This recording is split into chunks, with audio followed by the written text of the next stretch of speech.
شهر رمضان الذي أنزل فيه القرآن. الحمد لله رب العالمين والصلاة والسلام على رسولنا محمد وعلى آله وصحبه أجمعين أما بعد.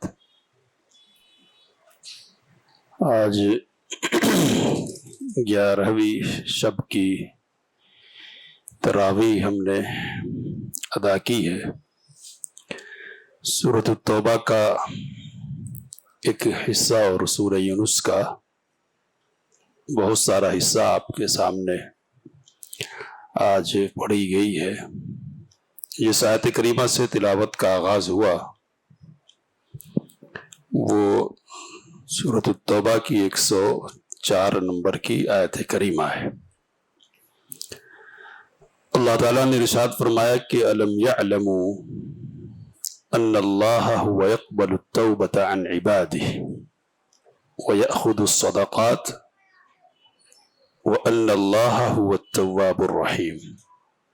کیا ان کو معلوم نہیں ہے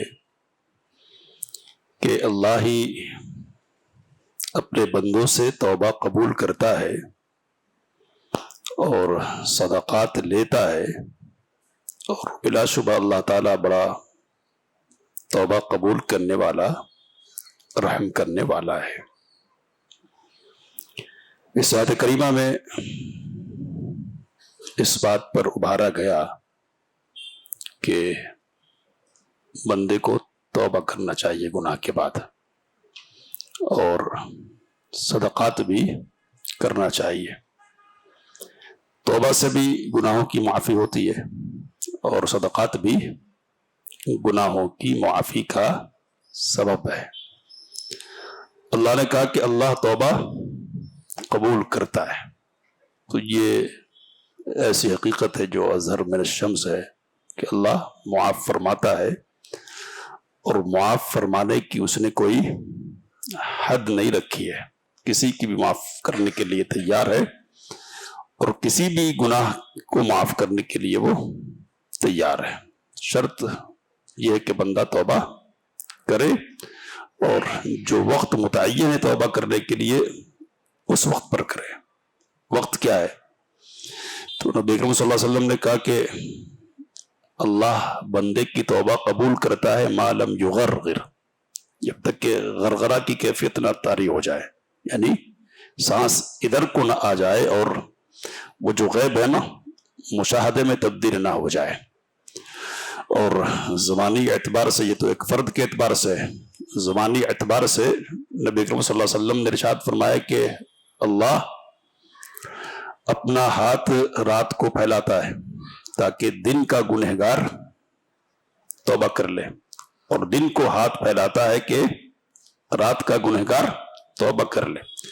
تو یہ سلسلہ جاری رہے گا حتی تطلع الشمس من مغربها، یہاں تک کہ سورج اپنے طلوع کی جگہ اس کی بجائے غروب کی جگہ سے طلوع ہونے نہ لگ جائے. تو جب تک یہ منظر سامنے نہیں آنے والا ہے اس وقت تک توبہ کا دروازہ کھلا ہوا ہے. اللہ صدقات کو بھی لیتا ہے، قبول کرتا ہے.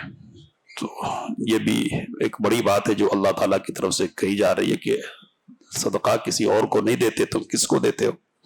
اللہ کو. اور نبی کریم صلی اللہ علیہ وسلم نے اس کی وضاحت کرتے ہوئے کہا کہ جب بندہ ایک کھجور اللہ کے راستے میں صدقہ کرتا ہے تو اللہ اس کو اپنے داہنے ہاتھ میں لیتا ہے اور اس کو پروان چڑھاتا ہے اور پالتا پوستا ہے. کس طرح؟ تو آپ صلی اللہ علیہ وسلم نے فرمایا کہ اس طرح جس طرح تم میں سے کوئی اپنی گائے کے بچے کو پالتا اور پوستا ہے. تو اللہ بھی پالتا پوستا رہتا ہے، بڑھاتا رہتا ہے، یہاں تک کہ ایک چھوٹی کھجور نبی صلی اللہ علیہ وسلم نے فرمایا کہ احد پہاڑ کے برابر ہو جاتا ہے. تو اس طرح بڑھاتا ہے اللہ تعالیٰ. تو صدقہ بھی کرنا چاہیے اور توبہ بھی کرنا چاہیے. آگے آیات ہے 107 108 اور 109 اور 10، یعنی کل 4 آیات کہ جس میں ایک خاص مسجد کا ذکر ہے. یہ مسجد کون سی ہے؟ تو یہ مسجد ہے مسجد ضرار تاریخ اسلامی میں، جو منافقین کے ذریعے سے بنائی گئی تھی، اور اس مسجد کا محرک اصل میں ابو عامر الراہب تھا۔ اب یہ کون ہے؟ تو آج وقت ہے تھوڑا، اس لیے کچھ گفتگو ہو جائے کہ نبی اکرم صلی اللہ علیہ وسلم جب مدینہ تشریف لائے ہیں تو دو شخصیتیں تھیں جن کو مدنی معاشرے میں ایک خاص مقام حاصل تھا۔ تو ایک شخص ہے کہ جس کو سیاسی اعتبار سے مقام حاصل ہے اور اس کی تاج پوشی کا سامان کر لیا گیا، تیاری ہو گئی ہے کہ سرداری کا تاج، مدینے کے معاشرے کی سرداری کا تاج اس کے سر پر رکھا جائے گا۔ کون ہے یہ؟ تو سیاسی لیڈر یہ عبداللہ بن ابی بن سلول۔ نبی اکرم صلی اللہ علیہ وسلم کے آنے کے بعد اب اس کی سرداری چلی گئی، پیچھے رہ گئی، تو یہ نبی اکرم صلی اللہ علیہ وسلم کا دشمن بن گیا، آپ سے بدتمیزیاں کرتا، گستاخیاں کرتا۔ لیکن جب بدر میں کامیابی مسلمانوں کو ملی تو اس نے پیترا بدل لیا اور خود کو مسلمان ظاہر کیا اس نے، اور اپنے آپ کو پکا اور سچا ثابت کرنے کے لیے کچھ ڈھونگ بھی کرتا تھا۔ تو اس میں سے ایک صورت یہ تھی کہ جمعہ کے دن خطبے سے پہلے ٹھہر جاتا اور کہتا کہ لوگوں یہ اللہ کے رسول ہیں، سچے رسول ہیں، ان کی اطاعت ہم کو کرنی چاہیے وغیرہ تقریریں کرتا تھا۔ تو احد میں اس کا پول کھل گیا اور حقیقت سامنے آ گئی، پھر اٹھ کھڑا ہوا کہ تقریر کرے، تو لوگوں نے اس کا دامن پکڑا اور کہا کہ اللہ کے دشمن بیٹھ جا، تیری تقریر کی ضرورت ہمیں نہیں ہے۔ تو یہ سیاسی حریف بن کے ابھرا نبی کریم صلی اللہ علیہ وسلم کا۔ ایک دوسرا شخص تھا ابو عامر۔ حضرت حنظلہ رضی اللہ تعالی عنہ کی شخصیت اسلام میں اس طور پر مشہور ہے کہ ان کو غسیل الملائکہ کہا جاتا ہے، یعنی وہ شخصیت کے جس کو فرشتوں نے غسل دیا تھا غزوہ احد کے موقع پر۔ شادی ہوئی نئی اور لڑائی کے لیے پکار لگا دی گئی، تو اب ناپاکی کی حالت ہی میں میدان کی جنگ میں تشریف لے گئے اور شہید ہو گئے۔ تو اللہ نے فرشتوں کے ذریعے سے غسل دلوایا، اس لیے ان کو کیا کہتے ہیں؟ غسیل الملائکہ۔ تو حضرت حنظلہ غسیل الملائکہ کا باپ ہوتا ہے یہ ابو عامر۔ عیسائی ہو گیا تھا اور راہبانہ زندگی اس نے اختیار کر لی تھی، درویشی، تو اس لیے اس کو الراہب کہہ کے لوگ پکارتے تھے، اور خزرج سے تعلق رکھنے والا تھا، تو خاص اپنے قبیلے میں اس کی بڑی عزت تھی اور بڑی اہمیت تھی۔ نبی اکرم صلی اللہ علیہ وسلم تشریف لائے تو اب اس کی بھی وہ جو حیثیت تھی نا دینی اعتبار سے وہ ختم ہو گئی اور لوگوں کی توجہ اس کی طرف سے ہٹ گئی۔ تو جس طرح عبداللہ بن ابی حسد میں پڑ گیا تھا نبی اکرم صلی اللہ علیہ وسلم کے حوالے سے، اسی طرح یہ بھی دشمنی اور جلن میں مبتلا ہو گیا اور سوچتا رہا کہ تھوڑے وقتوں کی بات ہوگی کہ نعرہ لگا ہے، کچھ لوگ جمع ہو گئے ہیں اور آج نہیں تو کل خاتمہ ہو جائے گا، تو اس آرزو میں جیتا رہا۔ بدر میں جب مسلمانوں کو جیت ملی نا تو بہت پریشان ہو گیا ہے اور تکلیف کے مارے یہ مکہ گیا اور وہاں کے لوگوں کو ابھارا کہ نہیں بدلہ لینا چاہیے۔ تو احد کی جو لڑائی ہے نا اس میں اس کا ایک کردار ہے ابھارنے کے سلسلے میں۔ اسلام کی تاریخ آگے بڑھتی گئی، انتظار میں رہا بیچارہ کہ آج نہیں تو کل اپنی مراد پوری ہوگی، لیکن واللہ متم نورہ ولو کرہ الکافرون، اللہ تو اپنے نور کو مکمل کرنے والا گرچہ کہ کافر اس کو ناپسند کرے۔ حنین کی لڑائی کا ذکر ہوا ابھی، تو حنین کی لڑائی یہ عرب کے اندر آخری لڑائی ہے، باقاعدہ ثقیف اور حوازن کے قبیلوں سے، طائف کے قبیلے ہیں ان کے خلاف لڑی گئی۔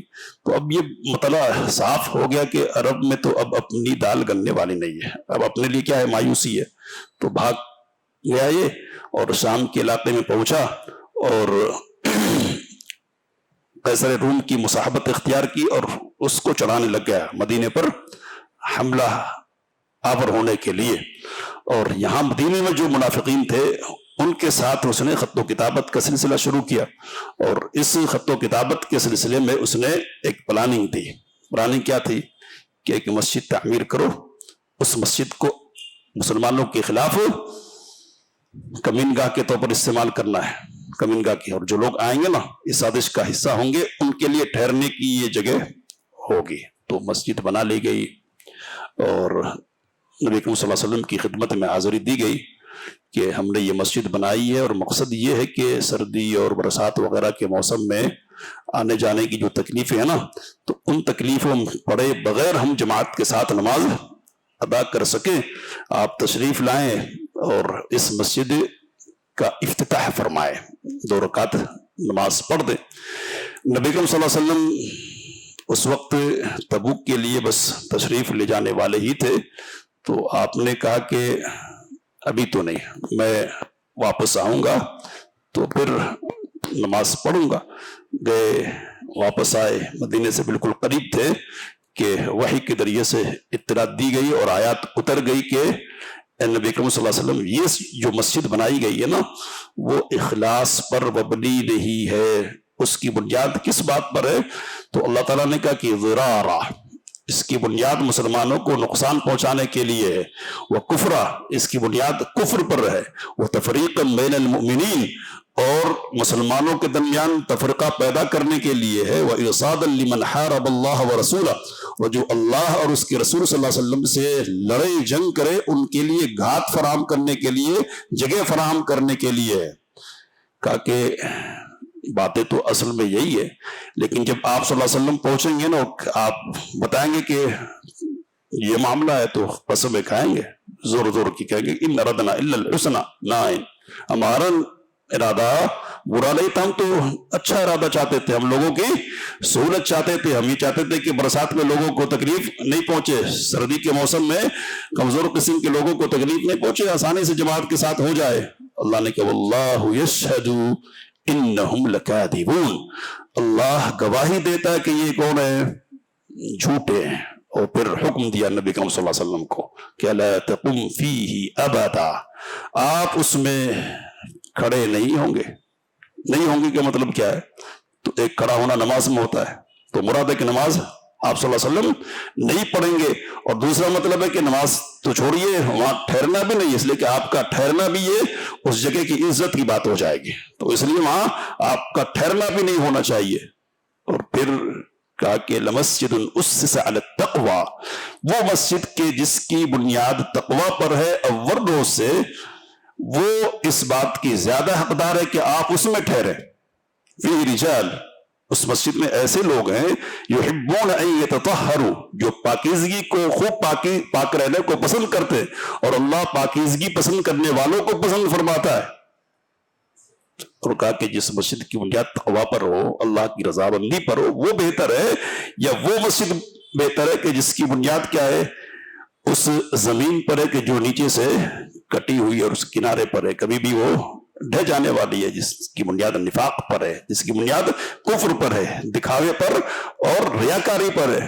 کہا کہ وہ تو جہنم میں جانے والی ہے، لے جانے والی ہے، اور اللہ ظالموں کو ہدایت نہیں دیتا۔ تو یہ قصہ پورا ہے، اور اس قصے سے متعلق آیات ہمارے سامنے، اب ذرا کچھ باتیں ہیں غور کرنے کی، ان پر غور کریں گے، پھر آگے بڑھیں گے۔ پہلی بات یہ کہ مسجد بنائی گئی، اس کی بنیاد پہلی یہ کہا کہ ضرارہ، نقصان پہنچانے کے لیے۔ تو اس بنیاد پر یہ بات سمجھنی چاہیے کہ ایسی مسجد کے جس کی بنیاد مسلمانوں کو نقصان پہنچانے کے لیے ہو، وہ مقصد گرچہ کہ اللہ کا گھر ہے ظاہراً، لیکن وہ اس لائق نہیں کہ اس کو باقی رکھا جائے۔ جس طرح مسجد ضرار کو ڈھا دیا گیا نبی کریم صلی اللہ علیہ وسلم کے حکم سے، اس مسجد کو بھی کیا کر دیا جائے گا، مسمار کر دیا جائے گا۔ اور جہاں کفر اور شرک کی بات ہو، جس مسجد کی بنیادی کس پر ہو، کفر پر ہو، شرک پر ہو، تو ایسی مسجد میں نماز بھی نہیں پڑھی جائے گی۔ ایسا ہو سکتا ہے کہ بنیاد تو اخلاص کی بنیاد پر ہو، توحید کی بنیاد پر ہو، اور پھر اس میں شرک والے در آئے، گھس کر آئے، تو ایسی صورت میں معاملہ الگ ہوگا۔ اگر کوئی علامت شرک کی موجود ہے تو اس علامت کی موجودگی کے باوجود نماز پڑھی جا سکتی ہے۔ اصل بنیاد کس پر ہے؟ اگر توحید پر، اصل بنیاد اگر اخلاص پر ہے تو نماز پڑھ سکتے ہیں۔ جیسے خانہ کعبہ میں خود کتنے بت رکھ دیے گئے تھے؟ 360. تو اس کے باوجود نبی کریم صلی اللہ علیہ وسلم نماز پڑھ رہے تھے نا، طواف بھی کر رہے تھے. تو اصل بنیاد کیا ہے؟ کفر پر نہیں ہے، شرک پر نہیں ہے، اصل بنیاد کس پر ہے؟ توحید پر ہے. توحید والے بندے نے اس کو قائم کیا تھا. تو ایسی مسجد میں تو پڑھیں گے، لیکن جس کی بنیادی از اول کیا ہے؟ شرک پر ہے، تو اس مسجد میں نماز پڑھنے کی اجازت نہیں ہوگی. اور جس مسجد سے مسلمانوں کے درمیان اختلاف پیدا ہو، تفرقہ پیدا ہو، مذمومہ اختلاف نہیں، یعنی ہم اپنے طور پر فرض کر لیں کہ یہ اختلاف ہے نہیں، یعنی واقعی طور پر شرعی بنیاد پر یہ بات ثابت ہوتی ہے کہ یہ اختلاف کی وجہ بن سکتی ہے مسجد، تو اس مسجد کو بھی باقی نہیں رہنے دینا ہے. تو یہ بات تو ہو گئی. اب دوسری بات یہ ہے کہ اللہ تعالیٰ نے کہا کہ وہ مسجد کے جس مسجد کی بنیاد اول دن سے تقوی پر ہے، اس مسجد میں آپ کو ٹھہرنا چاہیے اور نماز پڑھنی چاہیے. کون سی مسجد ہے یہ؟ تو دو قسم کی روایتیں آئی ہیں. ایک روایت ہے کہ جس سے معلوم ہوتا ہے کہ یہ مسجد قباء ہے، اور دوسری روایت ہے کہ جس سے معلوم ہوتا ہے کہ یہ مسجد نبوی ہے. مسجد قباء والی جو روایت ہے وہ کیا ہے؟ تو ایک روایت صحیح ہے اور ایک روایت ضعیف ہے. صحیح روایت کیا ہے؟ ترمذی وغیرہ کی، کہ نبی اکرم صلی اللہ علیہ وسلم نے اہل قباء سے پوچھا کہ آخر ایسی کیا بات ہے، تمہارا کون سا عمل ہے کہ جس کی بنیاد پر اللہ تعالیٰ قرآن مجید میں تمہاری تعریف فرماتا ہے؟ فی رجال یحبون ان یتطہروا، کیا کرتے ہو؟ تو انہوں نے کہا کہ ہم استنجا کے لیے، پاکی حاصل کرنے کے لیے قضاء حاجت کے بعد پانی کا استعمال کرتے ہیں. تو اس بنیاد پر کیا ہے؟ اللہ نے ان کی تعریف کی اس بنیاد پر. دوسری روایت ہے کہ جس میں اضافہ ایک ہے اور جو ضعیف ہے، یہ بھی ترمذی کی روایت ہے کہ ڈھیلا پہلے استعمال کرتے پتھر اور پھر پانی استعمال کرتے ہیں، یعنی پتھر کے پیچھے پانی کا استعمال کرتے ہیں. تو اس روایت کی بنیاد پر بعض لوگ تکلف کرتے ہوئے نظر آتے ہیں. کیا وہ بیت الخلا بنا ہوا ہے، آپ دیکھیں گے ڈھیلے رکھے ہوتے ہیں، تو وہ تکلف کے طور پر ہوتا ہے. پاکی حاصل کرنا اثر ہے نا، وہ ڈھیلے کے بالمقابل پانی سے پاکی حاصل زیادہ ہونے والی، صفائی حاصل ہونے والی ہے. تو بہتر کی موجودگی میں پھر کمتر کی ضرورت ہے ہی نہیں، ختم. تو اب یہ تکلف کی بات ہے، لیکن یہ تکلف لوگ کرتے ہیں. تو یہ تکلف جس روایت کی بنیاد پر ہے نا، وہ روایت کیا ہے؟ صحیح نہیں ہے، ضعیف ہے. صحیح روایت کیا ہے کہ پانی اگر موجود ہے تو پانی کا استعمال کیجیے، اس لیے کہ ڈھیلا کے بالمقابل کیا ہے؟ صفائی اس سے اور پاکی اس سے زیادہ حاصل ہوگی. ڈھیلے کو استعمال کیا، پتا چلا کہ پسینہ چل گیا وغیرہ، تو ممکن ہے کہ نجاست ادھر ادھر پھیلے، لیکن پانی سے دھو لینے کے بعد اس سے کا امکان ختم ہو جاتا ہے. تو پاکی اس میں زیادہ ہے. تو یہ صحیح روایت ہے. یہ ایک روایت ہے جس سے معلوم ہوتا ہے کہ قباء والی مسجد ہے، اس مسجد کی اہمیت ہے. اور یہ بات ہم کو جان لینی چاہیے کہ روئے زمین پر بیت اللہ کے بعد، بیت المقدس کے بعد تیسری جو مسجد بنی ہے وہ کون سی ہے؟ مسجد قباء ہے. نبی کریم صلی اللہ علیہ وسلم ہفتہ واری بنیاد پر جاتے تھے اس مسجد میں، اور آپ صلی اللہ علیہ وسلم نے کہا کہ جو اپنے گھر سے وضو بنا کر نکلے اور اس مسجد میں جا کر 2 رکعتیں پڑھے تو اس کو ایک عمرے کا ثواب ملے گا. تو یہ مسجد قباء ہے. دوسری روایت ہے کہ جس میں اس بات کا ذکر صحیح مسلم وغیرہ کی روایت ہے کہ 2 مسلمان آپس میں لڑ رہے ہیں. ایک کہہ رہا ہے کہ وہ مسجد کی جس کا ذکر ہے نا تقویٰ پر ہے، اس کی بنیاد وہ مسجد قباء ہے. دوسرا مسلمان کہہ رہا ہے کہ وہ مسجد نبوی ہے. نبی کریم صلی اللہ علیہ وسلم کی خدمت میں حاضری دی گئی تو آپ نے کہا کہ وہ مسجد نبوی ہے. تو اب 2 طرح کی روایتیں آ گئی. علماء دونوں کو جمع کرتے ہوئے یہ کہتے ہیں کہ دونوں ہی مسجد کی بنیاد تقویٰ پر ہے، اور اگر مسجد قباء تقوی کی بنیاد پر قائم ہوئی ہے تو مسجد نبوی بدرجہ اولا تقوی کی بنیاد پر قائم ہوگی. تو یہ بات سمجھانے کے لیے اور ذہن کو صاف کرنے کے لیے کہ لوگ یہ نہیں سمجھے کہ مسجد قباء کی بنیاد تو ہے اور مسجد نبوی کی نہیں ہے، اس لیے نبی کریم صلی اللہ علیہ وسلم نے کیا فرمایا؟ مسجد نبوی. یعنی مسجد نبوی بھی کس پر قائم ہے؟ تقوی کی بنیاد پر قائم ہے. اب یہاں ایک بات کہی گئی کہ جہاں لوگ پاکی اور صفائی کا اہتمام زیادہ کرتے ہیں، تو اس کی بنیاد پر یہ بات ہمارے سامنے آتی ہے کہ جہاں صفائی کا اہتمام زیادہ ہو اور ایسے لوگ ہم کو نظر آتے ہو جن کی یہاں طہارت وغیرہ کا صحیح اہتمام ہوتا ہو، تو ان کے ساتھ نماز پڑھنا زیادہ بہتر ہے ان لوگوں کے بالمقابل کہ جن کی یہاں اس سلسلے میں کیا ہے؟ کبھی ہے. اب اس میں اضافہ کرتے بات تو آ گئی حالانکہ، لیکن اضافہ کرتے ہوئے ایک بات ہے کہ ایک طہارت ہے ظاہری. کیا ہے ظاہری طہارت؟ حسی. کیا مطلب؟ وضو کرتے، غسل کرتے، یہ ظاہری طہارت ہے. اور ایک طہارت ہے معنوی. معنوی طہارت کا مطلب کیا؟ دل کا پاک ہونا. تو معنوی اعتبار سے انما المشرکون نجس، سورۃ توبہ ہی میں کہ مشرکین کیا ہے؟ نجس ہے. نجس تو معنوی اعتبار سے بھی نجاست ہوتی ہے، یہ روح کی نجاست ہے یہ. تو اگر جسم کی نجاست کی وجہ سے نہیں ٹھہرنا ہے تو روح کی نجاست کی وجہ سے تو بدرجہ اولا نہیں ٹھہرنا چاہیے. سمجھ رہے بات کیا کہنا چاہ رہا ہوں؟ تو اس لیے اگر ہم یہ سمجھتے ہیں کہ اہل توحید کی مسجد ہے، تھوڑی سی مشقت ہو سکتی ہے جانے میں چل کر، ہاں سستی کی وجہ سے چل کر تھوڑا جانا پڑے گا، اس بنیاد پہ نہ ادھر ہی پڑھ لیتے ہیں تو نماز ہو جائے گی. فتویٰ پوچھیں گے تو فتوے کی بنیاد پر بات کہی جائے گی. لیکن بہتر کیا ہے؟ حق ان تقوم فیہ، یہ زیادہ لائق ہے کہ اس میں آپ ٹھہریں، اللہ کے سامنے کھڑے ہو. تو اچھے پاک لوگوں کے ساتھ ٹھہریں گے نا تو صحبت کے بھی اپنے اثرات ہوتے ہیں. اور میں سمجھایا کرتا ہوں کہ نبی کریم صلی اللہ علیہ وسلم کی حدیث ہے کہ آپ صلی اللہ علیہ وسلم نے کہا کہ کسی کا انتقال ہو اور اس کے حق میں 40 ایسے لوگ شفاعت کریں کہ جو شرک اللہ کے ساتھ نہیں کرتے ہو، تو اللہ تعالیٰ ان 40 لوگوں کی شفاعت اس کے حق میں قبول فرمائے گا.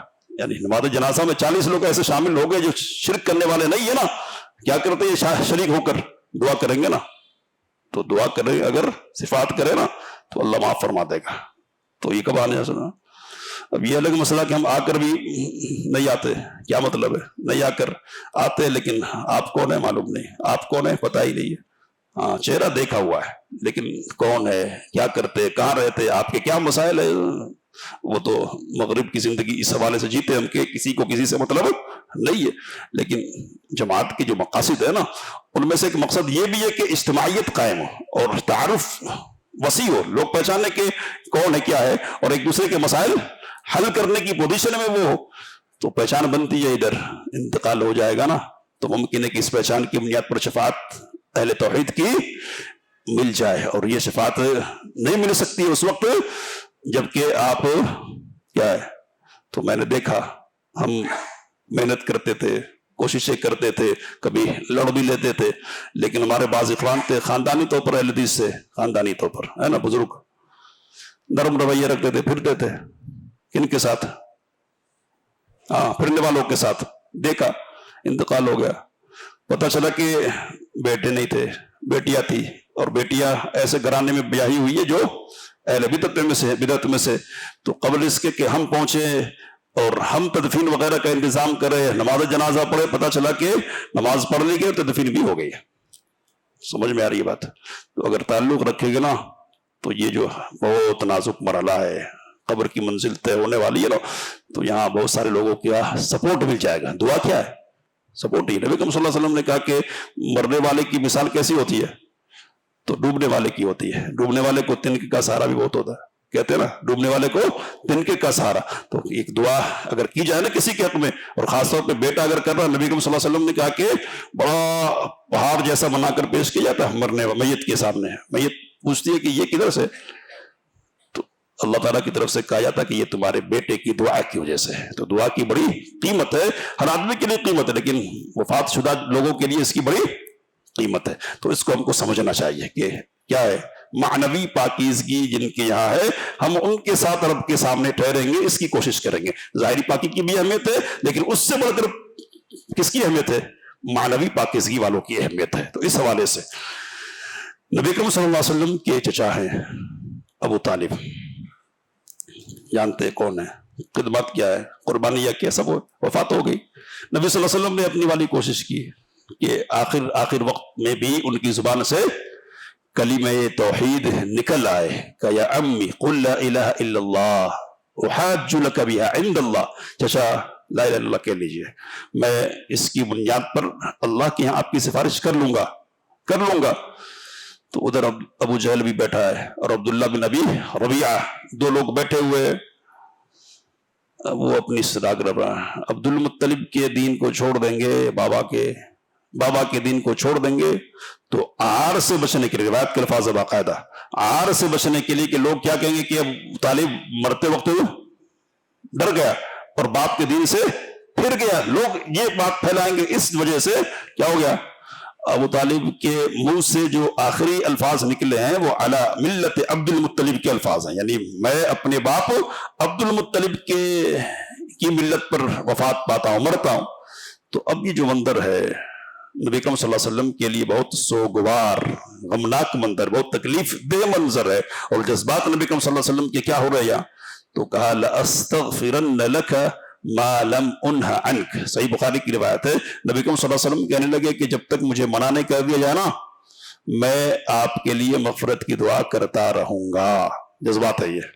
تو اللہ تعالیٰ نے کہا کہ ما كان للنبي والذين آمنوا ان يستغفروا للمشركين ولو كانوا اولي قربى، یہ 103 نمبر کی آیت کریمہ ہے، 13 نمبر کی سورہ توبہ کی، کہا کہ کسی مسلمان کے لیے اور اہل ایمان کے لیے جائز نہیں ہے کہ وہ مشرکین کے لیے مغفرت کی دعا کرے، گرچہ کہ وہ کون ہو، رشتہ داری کیوں نہ ہو، من بعد ما تبین لہم، جبکہ یہ حقیقت واضح ہو گئی ہے کہ کفر پر مرے تو کدھر جائیں گے، جہنمی، تو جب جہنمی ہونا کلیئر ہے، واضح ہے، تو پھر دعا کی کیا گنجائش ہے، نہ جائز نہیں ہے۔ تو یہ صحیح بخاری کی روایت ہے، صحیح بخاری کی، اس میں ابو طالب کے حوالے سے یہ بات آئی ہے، اور مسند احمد کی روایت میں یہ بات آئی ہے، اور ممکن ہے کہ مضمون اور مناسبت ہوتی ہے نا، تو ایک مناسبت کی آیت کے لیے کئی واقعات ہو جاتے ہیں، یعنی مناسبت کی جیسے واقعات کو سبب نزول کے طور پر ذکر کر دیتے۔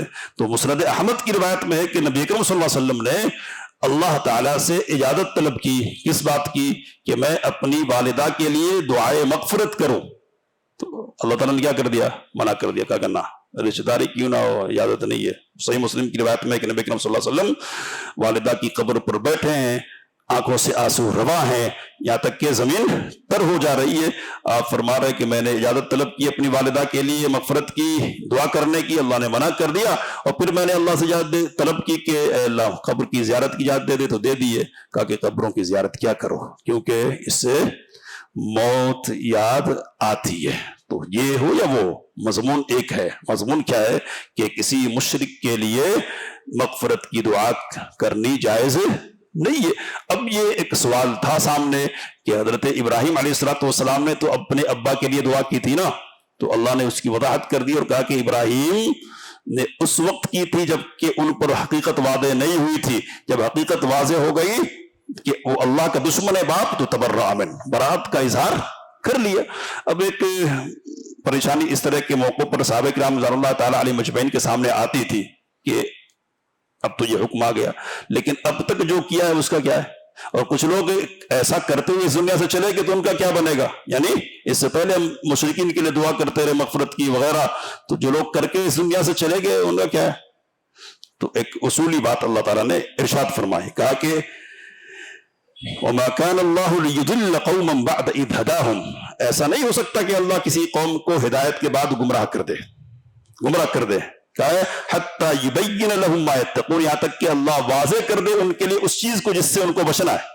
تو جب تک بچنے کی وضاحت نہیں ہوگی نا، تب تک کوئی کسی بات پر عمل کرتا ہے تو اس عمل کی وجہ سے اس پر گمراہی کا حکم نہیں لگے گا۔ گمراہ آدمی کب ہوگا، جبکہ حقیقت واضح ہے، معلوم ہے کہ رب کی طرف سے اس سے منع کر دیا گیا ہے، اور ممانعت کے باوجود آدمی کیا کر رہا ہے، غلطی کر رہا ہے، تو ایسی صورت میں کیا ہے، گمراہی۔ اور علماء نے اضافہ کرتے ہوئے لکھا کہ یہ ڈرانے والی آیت ہے اس حوالے سے کہ جان بوجھ کر گئے غلطی کریں گے نا، معلوم ہے کہ اللہ نے کیا ہے، روکا ہے، پھر بھی ہر درمی میں کر رہے ہیں مخالفت، دیکھیں گے تو عین ممکن ہے کہ یہ آگے بڑھائے آپ کو اور کہاں تک لے جائے، گمراہی تک پہنچا دے۔ تو اس لیے ڈھٹائی رب کے مقابلے میں، رب کے احکام کے مقابلے میں نہیں کرنا چاہیے۔ کبھی مصیبت تو ہوتی ہے، شہوات نفس کا غلبہ ہو جاتا ہے، الگ مسئلہ ہے، لیکن صورت پسندی کی بنیاد پر کیا ہوتا ہے یہ سوچ کر اگر کر لے رہے نا، خطرہ ہے، پھنس جائیں گے۔ اس سے پہلے اس پر گفتگو ہوئی ہے سورۃ البقرہ میں۔ تو ہدایت کے واضح ہونے کے بعد غلط کام نہیں کرنا، ورنہ آدمی کدھر چلا جائے گا، گمراہی کی طرف۔ ممکن ہے کہ اللہ اور بڑھا دے، چل ٹھیک ہے آگے جا کر کدھر جائیں گے، کہاں جائیں گے، انجام اچھا نہیں ہوگا۔ اب ایک خاص واقعہ ہے کہ جس کا ذکر اللہ تعالیٰ نے کیا اور صرف اشارہ ہم کریں گے، اس کے بعد آگے بڑھیں گے۔ کہا کہ لقد تاب اللہ علی النبی والمہاجرین والانصار الذین اتبعوه فی ساعۃ العسرہ، اللہ نے توجہ فرمائی نبی صلی اللہ علیہ وسلم پر، مہاجرین پر اور انصار پر، ان لوگوں پر کہ جنہوں نے نبی کریم صلی اللہ علیہ وسلم کی پیروی کی، آپ کے ساتھ رہے، جو ساعۃ العسرہ، تنگی کی گھڑی میں۔ کون سی گھڑی ہے یہ؟ کل ذکر کیا تھا غزوہ تبوک میں، جہاں پریشانیاں تھی، سفر لمبا ہے، یہاں سب کچھ پھل پکا تیار ہے، توڑنے کی طرف جی لگا ہوا ہے، پھر بھی چھوڑ کے جا رہے ہیں۔ تو یہ کتنا بڑا مسئلہ ہے، قربانی ہے، تکلیفیں، سب کچھ چھوڑ کے جا رہے ہیں۔ تو کہا کہ اس گھڑی میں جبکہ لوگوں کے دل ٹیڑھے ہو جا رہے تھے، لوگوں کے، منافقین کے دل ٹیڑھے ہو گئے تھے، تو اللہ نے کیا کیا؟ ان پر توجہ کی، رحمت کی، تو یہ نبی کریم صلی اللہ علیہ وسلم کے ساتھ رہے۔ کہا کہ اللہ نے ان کو معافی، کچھ لوگوں کے دل بھٹک گئے، اللہ نے ان کی طرف توجہ کی تو اللہ نے ان کو بھی معاف کر دیا۔ پھر کہا وَعَلَى الثَّلَاثَةِ الَّذِينَ خُلِّفُوا، اور ان پر بھی اللہ کی توجہ ہوئی، رحمت کی، کہ جن کے معاملے کو پیچھے کر دیا گیا تھا۔ کون تھے یہ؟ کل ذکر ہوا تھا، حضرت کعب بن مالک رضی اللہ عنہ، حضرت مرارہ بن ربیع اور ہلال بن امیہ رضی اللہ عنہم اجمعین۔ سچے پکے مسلمان تھے، سستی کاہلی کی وجہ سے آج اور کل کی بنیاد پر کیا ہے؟ پیچھے رہ گئے، ہے نا، کل چلے جائیں گے، پکڑ لیں گے، ابھی کتنا دور گئے ہوں گے، نکلیں گے، سواری ہے وغیرہ۔ تو اس بنیاد پہ تو ایک بات یہ سمجھ لینے کی ہے کہ جب وقت ہو جائے نا تو فوری نماز کے لیے اذان ہوتی ہے نا، ایک رکعت تو کم از کم ملی جائے گی، تو پتہ چلا کہ ساری رکعتیں چلی جاتی ہے۔ تکبیر تحریمہ کی نہیں سوچنا، کیا سوچنا؟ 2 رکعت کم از کم، اگر سنت پڑھ کے آئے تو سنت اگر پڑھیں گے تو فرض کی حفاظت صحیح ہو جائے گی پوری مکمل طور پر۔ اگر سستی کریں گے تو کیا آخر میں نظر آئیں گے، ہے نا۔ تو اس لیے نیکی کے کام میں کیا کرنا چاہیے؟ سستی نہیں کرنی چاہیے، جلدی کرنی چاہیے، آگے بڑھنا چاہیے۔ تو یہ ایک سبق ہے۔ اللہ نے کہا کہ حتی اذا ضاقت علیہم الارض بما رحبت، جبکہ زمین اپنی کشادگی کے باوجود ان پر تنگ ہو گئی، وظنوا ان لا ملجأ من اللہ الا الیہ، اور انہوں نے یہ یقین کر لیا کہ اللہ کے علاوہ کوئی پناہ کی جگہ ہے ہی نہیں، پناہ ملے گی تو کہاں ملے گی؟ اللہ کے یہاں ہی ملے گی۔ پھر اللہ نے رحمت کی تاکہ وہ توبہ کرے، اور اللہ تو ایسا کرتا ہی ہے بندوں کے ساتھ توبہ کا معاملہ۔ تو یہ 3 لوگوں کا قصہ ہے۔ کعب بن مالک رضی اللہ تعالیٰ عنہ نے اپنے الفاظ میں بہت اچھے انداز میں اس قصے کو بیان کیا کہ کیا صورتحال پیش آئی۔ لوگ آ رہے تھے، جھوٹ بول رہے تھے، اور نبی کریم صلی اللہ علیہ وسلم آگے بڑھا رہے تھے۔ میں سوچ رہا ہوں کہ میں شاعر ہوں، نبی کریم صلی اللہ علیہ وسلم کے شورا میں حضرت کعب، بولنے کی صلاحیت میرے پاس ہے، میں اگر بولوں گا تو بولنے کی اتنی صلاحیت میرے پاس ہے کہ مطمئن کر دوں گا نبی کریم صلی اللہ علیہ وسلم کو، لیکن پھر میرے ذہن میں خیال آ رہا ہے کہ وہی آئی اور حقیقت کھولی گئی تو پھر کدھر جاؤں گا۔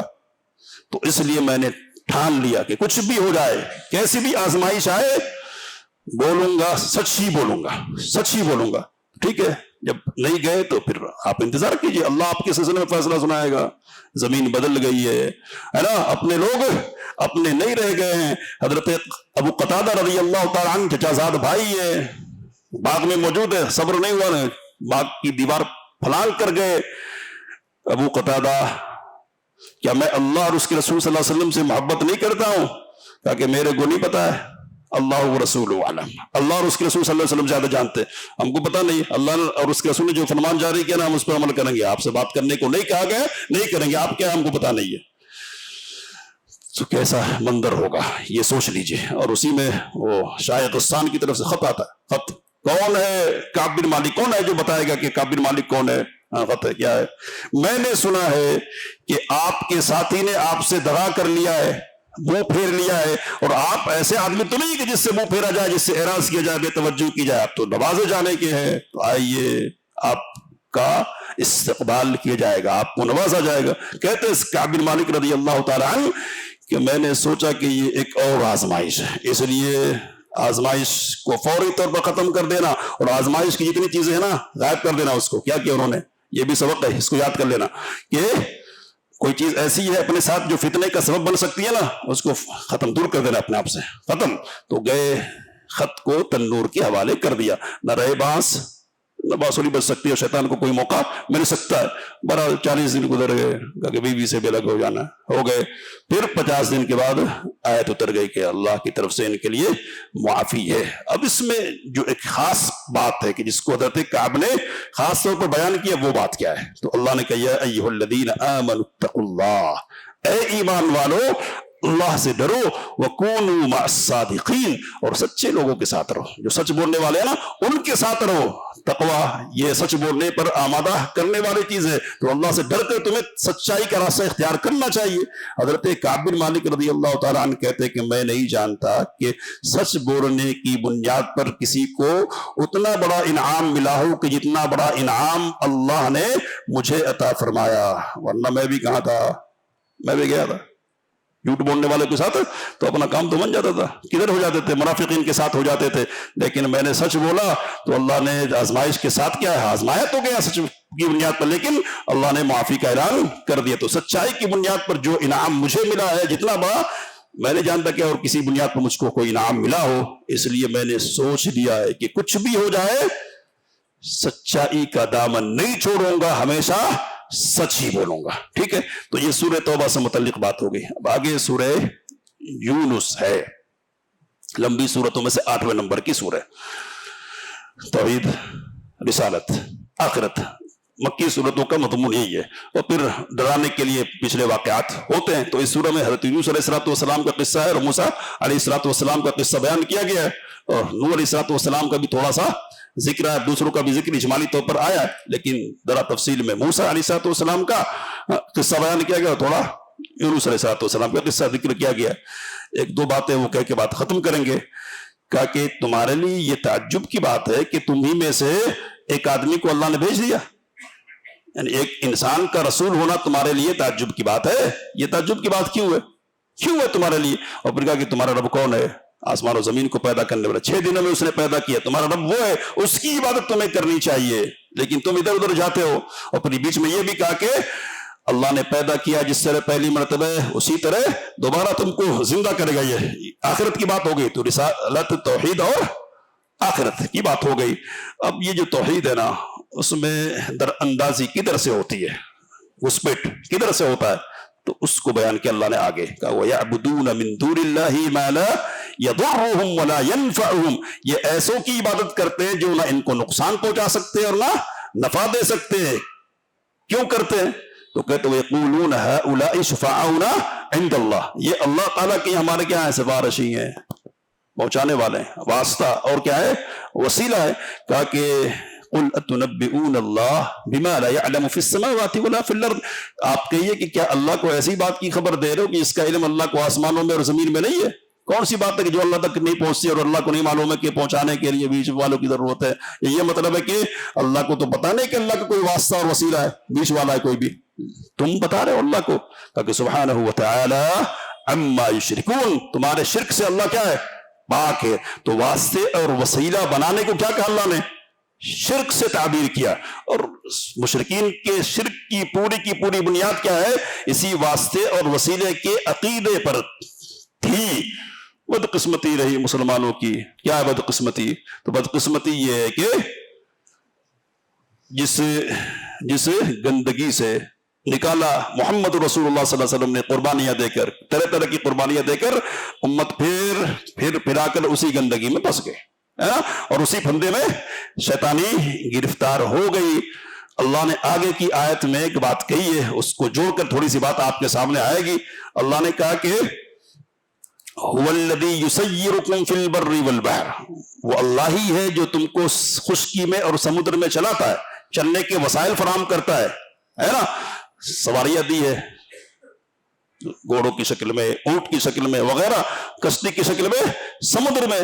کہا کہ حتی اذا کنتم فی الفلک، یہاں تک کہ جب تم کشتیوں میں ہوتے ہو، وجرین بہم بریح طیبہ، اور عمدہ ہوا کے ساتھ وہ کشتیاں تم کو لے کر چل رہی ہوتی ہے، وفرحوا بہا، اور تم مست ہوتے ہو، سب کچھ ٹھیک ٹھاک چل رہا ہے نا، طبیعت مگن ہے۔ کہا کہ جاءتھا ریح عاصف، تو پھر سخت ہوا آ جاتی ہے، وجاءہم الموج من کل مکان، اور ہر طرف سے موج تم کو آ کر گھیر لیتی ہے، وظنوا ان محیط بہم، اور یہ سمجھ میں آنے لگتا کہ اب تو گئے، پھنس گئے، گھیر لیے گئے۔ تو دعوا اللہ مخلصین لہ الدین، تو اس وقت اللہ ہی کو دین کو خالص کرتے ہوئے پکارتے ہو، کیا کہتے ہو؟ لئن انجیتنا من ہذہ لنکونن من الشاکرین، اگر اے اللہ تو نے اس مصیبت سے ہم کو نجات دے دی تو ہم تو شکر گزاروں میں سے ہوں گے۔ تو یہ انسانی طبیعت ہے اور مزاج ہے کہ خوشحالی اپنی طرف سے، بدحالی کس کی طرف سے؟ اللہ کی طرف سے۔ خوشحالی میں اللہ یاد نہیں آتا، مصیبت پڑے تو پھر اللہ یاد آتا ہے نا۔ دیکھیں ناول لکھی ہے ڈپٹی نذیر احمد، ڈپٹی نذیر احمد اردو کا پہلا ناول نگار ہے، تو اس میں ایک جملہ لکھا ہے کہ پریشانیوں کا نام تم نے خدا رکھا تھا۔ کیا ہے؟ پریشانیوں کا نام تم نے خدا رکھا تھا، جب پریشانی آئے تب اللہ، اور اس سے پہلے اللہ نہیں۔ تو یہ انسان کی طبیعت ہے، مشرکین کا معاملہ بھی یہی تھا۔ ابھی خشکی میں سکون میں ہے نا، تو لات بھی ہے، عزہ بھی ہے، اور فلاں بھی ہے، اور فلاں بھی، سب ہے، اوپر بھی ہے نیچے بھی ہے سب، لیکن مصیبت میں پھنسے تو پھر کیا ہے؟ کوئی نہیں ہے، سب غائب۔ تو حضرت اکرمہ بن ابی جہل فتح مکہ کے موقع پر نبی کریم صلی اللہ علیہ وسلم نے وارنٹ جاری کر دیا کئی لوگوں کے خلاف کہ یہ لوگ اگر خانہ کعبہ کے غلاف کو بھی پکڑے ہوں گے نا تب بھی ان کو چھوڑنا نہیں ہے۔ تو ڈر سے بھاگ کر کھڑے ہوئے، کشتی پہ چڑھ گئے، کشتی بھور میں پھنس گئی۔ کم ملاح جو ہے نا اعلان کر رہا کہ دیکھو اب کسی کو پکارنے سے کچھ نہیں بنے گا، اس لیے ایک اللہ ہی کو پکارنا۔ اچھا، تو محمد تو اسی اللہ کی دعوت دیتے ہیں، کہا کہ اگر اللہ نے بچا لیا نا تو محمد کے پاس پہنچ کر اپنا ہاتھ آپ صلی اللہ علیہ وسلم کے ہاتھ میں دے دوں گا۔ تو ان کی زوجہ تھی ام حکیم رضی اللہ عنہ، نبی صلی اللہ علیہ وسلم سے اجازت طلب کر کے ان کے لیے معافی مانگی اور پھر اسلام میں داخل ہو گئے۔ تو جو اللہ خشکی میں دیتا ہے وہی سمندر، جو سمندر میں بچا وہی خشکی میں۔ اس سوچ کی بنیاد پر کیا ہے؟ مسلمان ہو گئے۔ اب یہاں امام محمد بن عبد الوہاب رحمۃ اللہ علیہ نے بار بار یہ شکوہ کیا اپنی کتابوں میں کہ آج کے جو مسلمان ہیں ان کا معاملہ ان مشرکین سے بھی بڑھ کر ہے برا، یا کہ بڑی مصیبت میں بھی یہ کس کو پکارتے ہیں؟ کس کو؟ تو یا غوث، یا غوث، یا عبد القادر، یا عبد القادر شیئا للہ، اور کیا کیا نعرے لگاتے ہیں بڑی مصیبتوں کے موقع پر۔ تو اب یہ مصیبت کدھر سے آئی ہے؟ کدھر سے آئی یہ مصیبت؟ امت کیوں اس مصیبت میں پھنس گئی؟ کدھر سے؟ افکار دو قسم کے رہے، ایک کیا ہے؟ ایک کا نام ہے تشیع اور ایک کا نام ہے خارجیت۔ دو راستے ادھر سے ادھر سے جانے کے ہیں، اعتدال کے راستے سے، اور ہر زمانے میں ان کا وجود رہا ہے۔ اب ان میں سے ایک فکر نکلی ہے تشیع سے قریب، اصل میں کیا ہے وہ؟ تو اس فکر کا نام ہے تصوف۔ کیا ہے؟ تصوف، صوفیت، پیری اور مریدی۔ تو تصوف نے مسلمانوں کو بڑی مصیبتیں دی ہیں، اور جو اصلی اسلام ہے نا اس کو نقلی اسلام بنا دیا۔ وہی تو کیا ہے؟ کرے غیر گر بت کی پوجا تو کافر۔